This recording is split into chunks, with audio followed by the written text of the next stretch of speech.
everybody, it's Cubism. I'm Aaron. I'm Drew. This week we're talking about Ravnica again. We might have jumped the gun a little early last time. That's probably the number one comment we got, which is fine. We get that.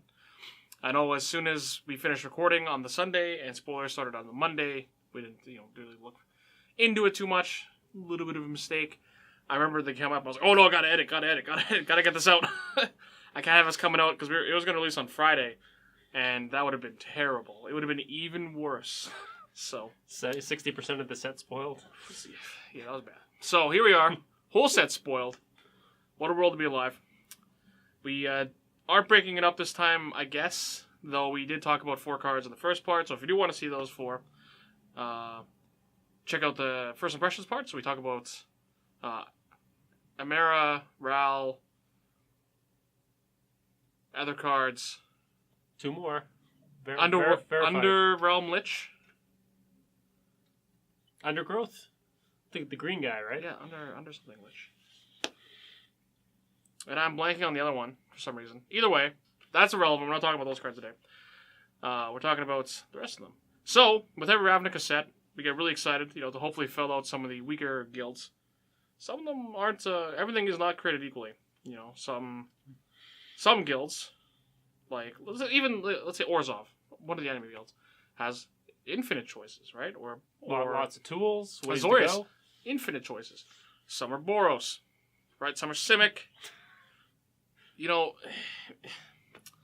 And even in our first card, which I guess we'll get into in a moment here, is from a guild that doesn't need the help, but it needs an identity. And that's Assassin's Trophy. So yeah, this card's great. It was spoiled literally day 1 in official spoiler world. So I guess it's a green-black instant, destroy target permanents. In opponent controls, its controller may search their library for a basic land card, put on the battlefield tapped, then shuffle the library. It's great. It's paths to permanents. It's great. Everyone's going to play it. It's in a guild. Again, it's from... Just don't play 5 removal spells in your Golgari and... Yeah, so Golgari in Izzet can just be, Golgari can be 5 variations of Putrefy, and Izzet can be 5 variations of Fire Ice. And, they're all good, but, I just... I'm so happy when Marin came out, because at least Marin gave something for that deck to do, right?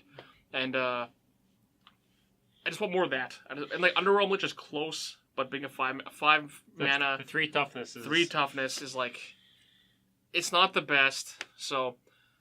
Yeah, Assassin's Trophy is great. You're going to play it. I'm going to play it. Drew will even play it. I will guarantee play And Drew doesn't play anything. Confirmed. I just, it sounds shitty to complain about it, but maybe that's not really a complaint against Assassin's Trophy is how the rest of the set kind of unfolded. So that brings us to Boros. Again, Boros was another guild that we wanted a more options than... Some nice flex slots. Because we don't have, we have a lot of variations of Helix. That brings us to Aurelia, Exemplar of Justice. So, Aurelia is a 2 white, red, 2/5 flying mentor. But beginning of combat on your turn, choose up to 1 target creature you control. Until end of turn, that creature gains +2/+0, engage trample if it's red, and vigilance if it's white. This is another fine Boros guy. Or girl in this case. Kind of boring. Yeah, not super flashy. That's fine. This card, it's 4 mana, has this 4/5 flying, can buff other guys because it has mentor. Obviously, it can buff other guys. Again, this card is probably fine. It's nothing super exciting to write home about, but I'll take it. You might have to do some interesting stacking of triggers to actually make your mentor trigger worth it. Maybe a bit. Yeah, this card's fine. I don't want to complain too much about it. This. It'll join the Boros guys, or Boros creatures you can play in that section, which isn't that long. The ones that I wouldn't be too sad to play. So Boros Reckoner is a pretty common Boros creature that I haven't been super excited about in a long time. So I'm looking for something to replace that kind of card. I don't know, you have too. And Aurelia fits that pretty well. Not a 10, but not worse than a 5. We take those, I guess. When it comes to Boros, we take those. When it comes to Boros, we take those. Let's hope 1 home run. 1. Maybe there is. Doom Whisperer. Speaking of home runs in a section that needs help. It's so weird to call this card home run. So 3 black, 6/6 flying trample, pay 2 life, surveil 2. It's just a big flying idiot. It's a great stat monster. Fantastic. People seem like really either happy or unhappy with the ability. I don't know how you're not happy with the ability. It's a fairly powerful ability on an already like big stat monster creature in a color that normally has huge downsides. So it's like Wizards finally cracked the code. Like, all right, let's print infinite 6 mana 4/4. Nope, 4 mana 6/6 demons. Whatever size we make them, and just give them huge drawbacks all the time. All right, you know what? Make it cost 4 mana, and give it upside instead. Easy. And here we go. Boom, problem solved. It has trample. That's great. If it didn't have trample, infinitely worse. But it doesn't. It has. You know what? This card's pretty generic, and I'm so excited about it because Black just doesn't have very obvious non-downside creatures. And you know, there's a couple in this set. That's great. Who knew that Guilds of Ravnica would be a good Black set? Not me. That brings us to like I think probably the most impressive uncommon in the set.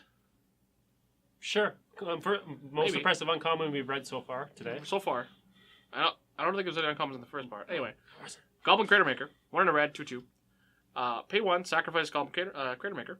Choose 1. Deal 2 damage to our creature, or destroy target colorless non-land permanent. So it's kind of like a shatter, but you can kill the drowsies? Yeah. It's like the version of Torch Fiend and Hearth Kami and Manic Vandals I'm sure everybody wants.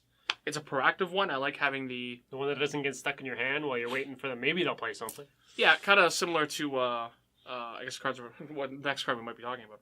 A card that you can just kind of run around curve, and even like kind of plays a space filler, and you're never that bad. You don't feel bad about it because its abilities are still good. Or like, I'll take Manic Vandals. You plays a Grey Ogre, and that's like bad. So like, you're never going to cast it just as a 3-mana 2/2. It's so bad. Like this isn't. I'm not. This is bad. So. Goblin Crater Maker, infinitely better version of all of those cards. Yeah, I can't hit Birthing Pod. Yeah, I can't hit 200 Year Hulk. Or Porcelain Legionnaire. Or Porcelain Legionnaire. But it can shock it, so the problem solved. But it kills Ugin and Karn and all these other hilarious cards, which will make for hilarious stories in your cube. It comes into play, kills Emrakul. Super funny. Right. I know you play... Do you only play Manic Vandal? You just cut Torch Fiend? I cut Torch Fiend for the generic guy that domes you for 2 from M19. Oh yeah, Viashino 2 mana 2/1. Yeah, I felt it had enough shatter effects, so we changed that up. Mm-hmm. And mostly I just play shatter cards or creatures like this one where I don't want to hold them in my hand for a long time. Yeah, it's great when your creatures that are like... What's the card that I first thought of when I saw this card? Ember Hauler? Yeah. Ember Hauler was like a playable cube card. I want to say not too long ago, but it was a couple years at this point. Red, 2/2, pay 1, sack it, deal 2 to anything. Yeah. So anything's great, but the huge upside of better, easier to cast, more options. You know, it's hard not to like. Speaking of options, Knight of Autumn, 1 green, white, 2/1. When it enters the battlefield, choose 1. Put 2+1 counters on it. Destroy target artifact or enchantment, or gain 4 life. So that's a 3 mana. 4/3, a 3 mana Lone Missionary, or Reclamation Sage. This card's fantastic. Wasn't that long ago we played Lockstone Smiter in that slot? It wasn't. I know Smiter wasn't the funnest card, but it filled a curve actually, which that color combination needed. And this card is fantastic. I'm sure it's obviously not much to say about it. It's awesome. I think it is. The best card, arguably the best card in Cube for the set. Yeah, Assassin's Trophy is arguably more powerful, but Knight of Autumn is... And I'll let you have that one. So Selesnya has like Sly Pride Mage and stuff like that, but again, this card's always good. This card's fantastic. It has so many things going for it. I don't know. It's where I'm at. It's fantastic. Drew's going to play this one too. Who knew? Right? So many we got a couple so far I'm going to play. So. What a crazy world. I don't have to try to convince or sell Drew or anything. So it's more exciting when you do. I think this is probably again at the end of the day the best card for Cube probably. Though I really really like this next card. That's not true. A couple after this one. This one not so much. Midnight Reaper. 2 in a black, 3/2. Zombie Knight. Whenever the non-token creature you control dies, it deals 1 damage to you and you draw a card. So I've seen some comparisons to Rune Raider, which I like a lot more. Yeah, and like Grim Haruspex is like almost the carbon copy version of this card. 2 major differences. A is a zombie. zombie might be relevant. And up front, it looks like just infinitely worse because you lose a life. Grim Haruspex doesn't, and it can morph. Surprise! But It's this the only one, black morph. this one replaces itself, which is very, very important. And I think that alone makes it better than Grim Haruspex, which sounds stupid to say that I'm in to lose life, but if in the deck you're playing this card in, that's probably fine.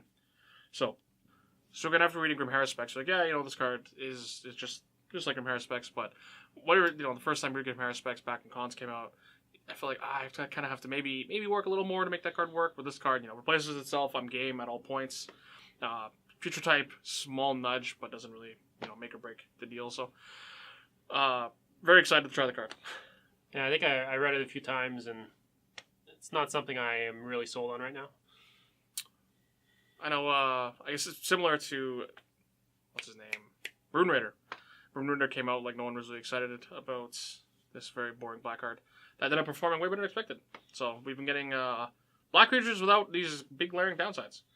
That all cost you life, but generate card advantage, which is great. So you well, this one generates everything black wants advantage. The demon kind of filter. Card selection? Well, putting cards in graveyard, that's pretty much like putting them in your hand, right? So, alright, so next we got a very popular debate? No.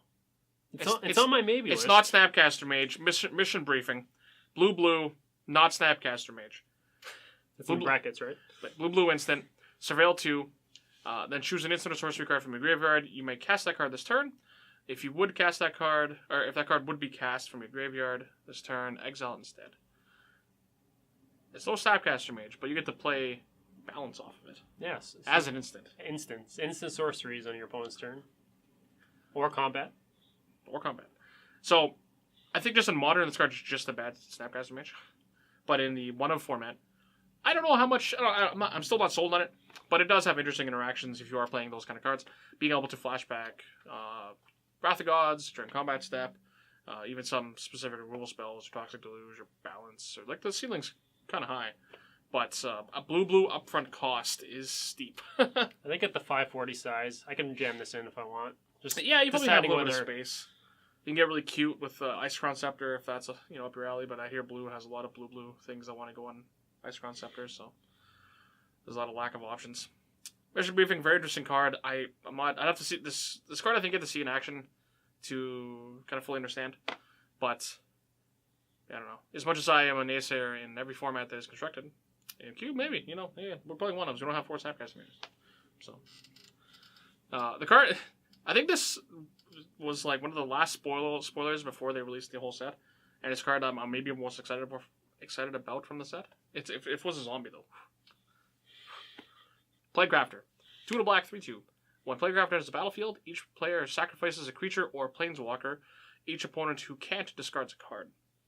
It's like super Fleshbag Marauder. Better stats, not a zombie.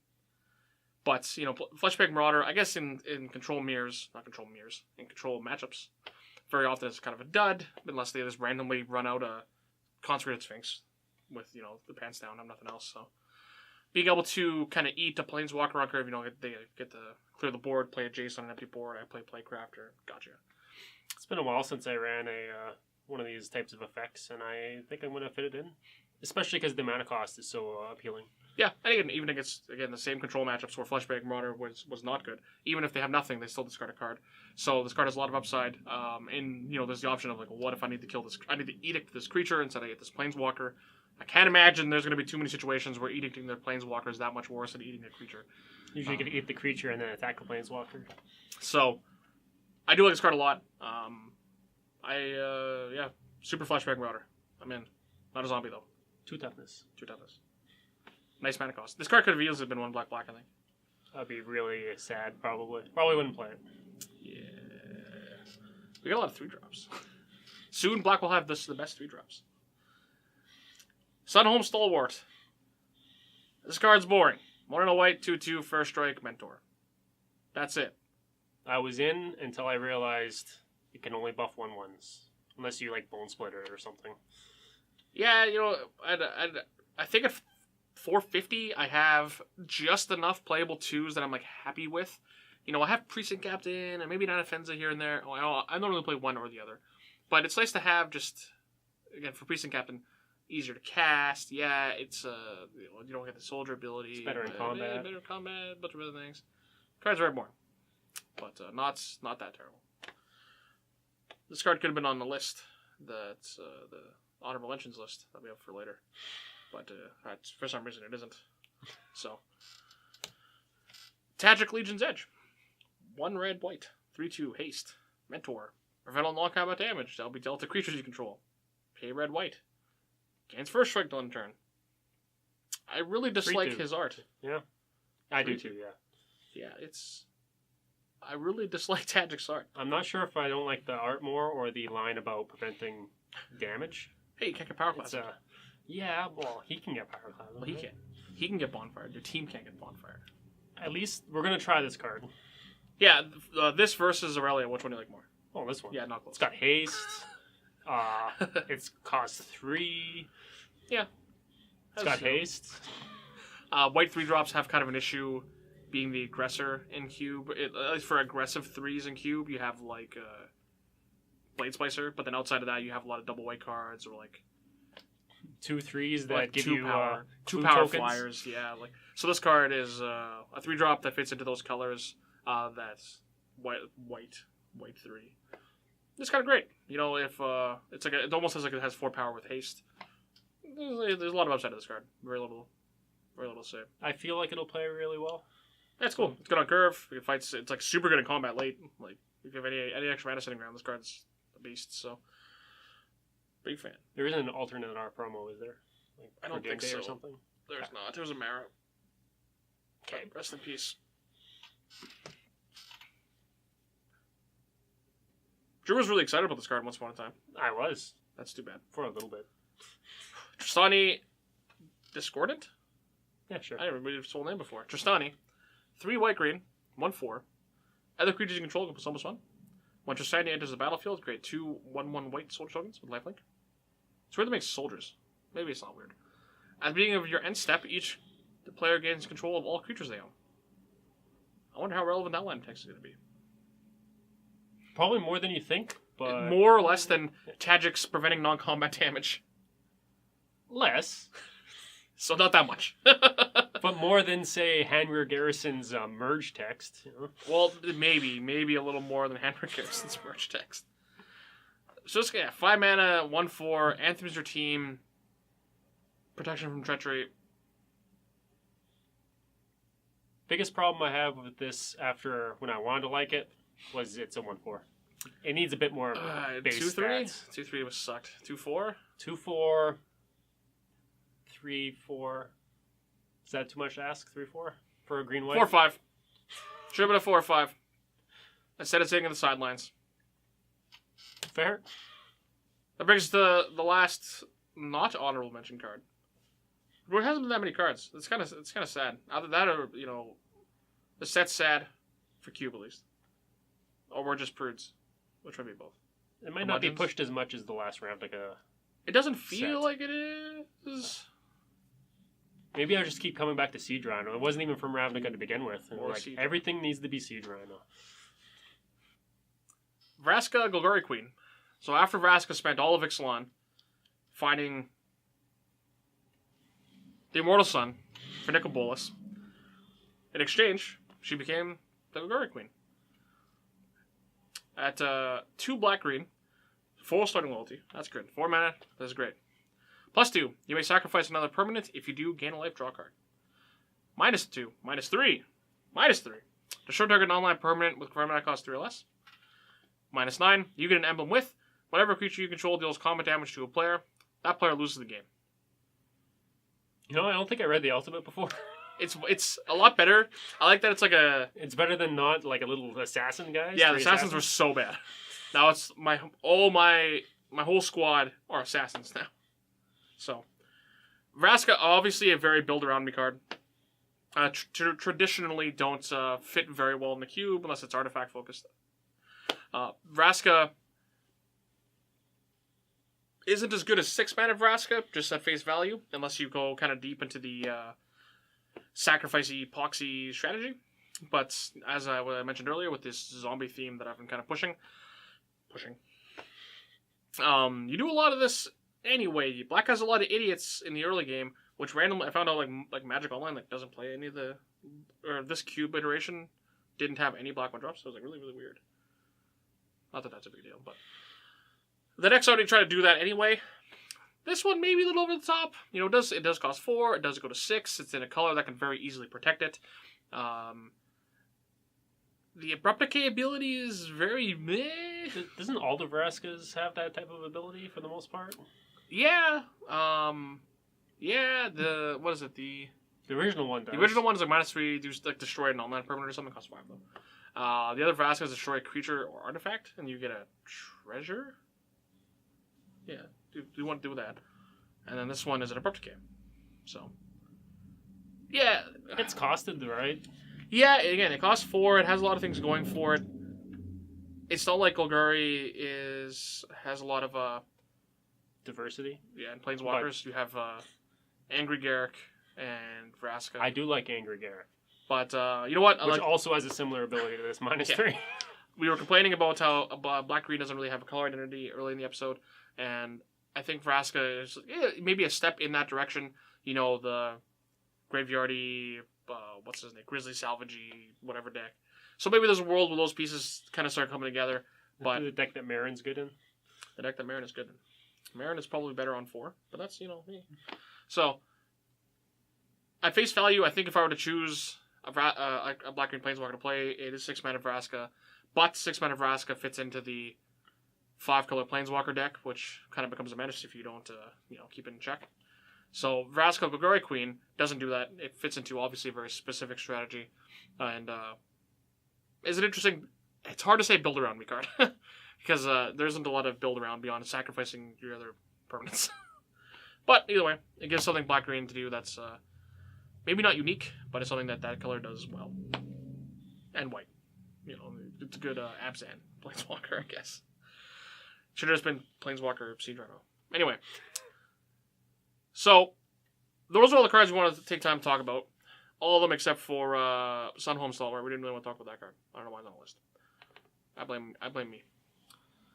But yeah, the set felt, I don't want to say it didn't feel good. It did feel maybe a little scaled back, considering we came out of the, what sounds weird to say, Kaladesh standard, because Kaladesh at this point was almost 2 years, right? So, I don't want to say the set's powered down, because it does feel very kind of even to the Amonkhet after Ixalan, Dominaria.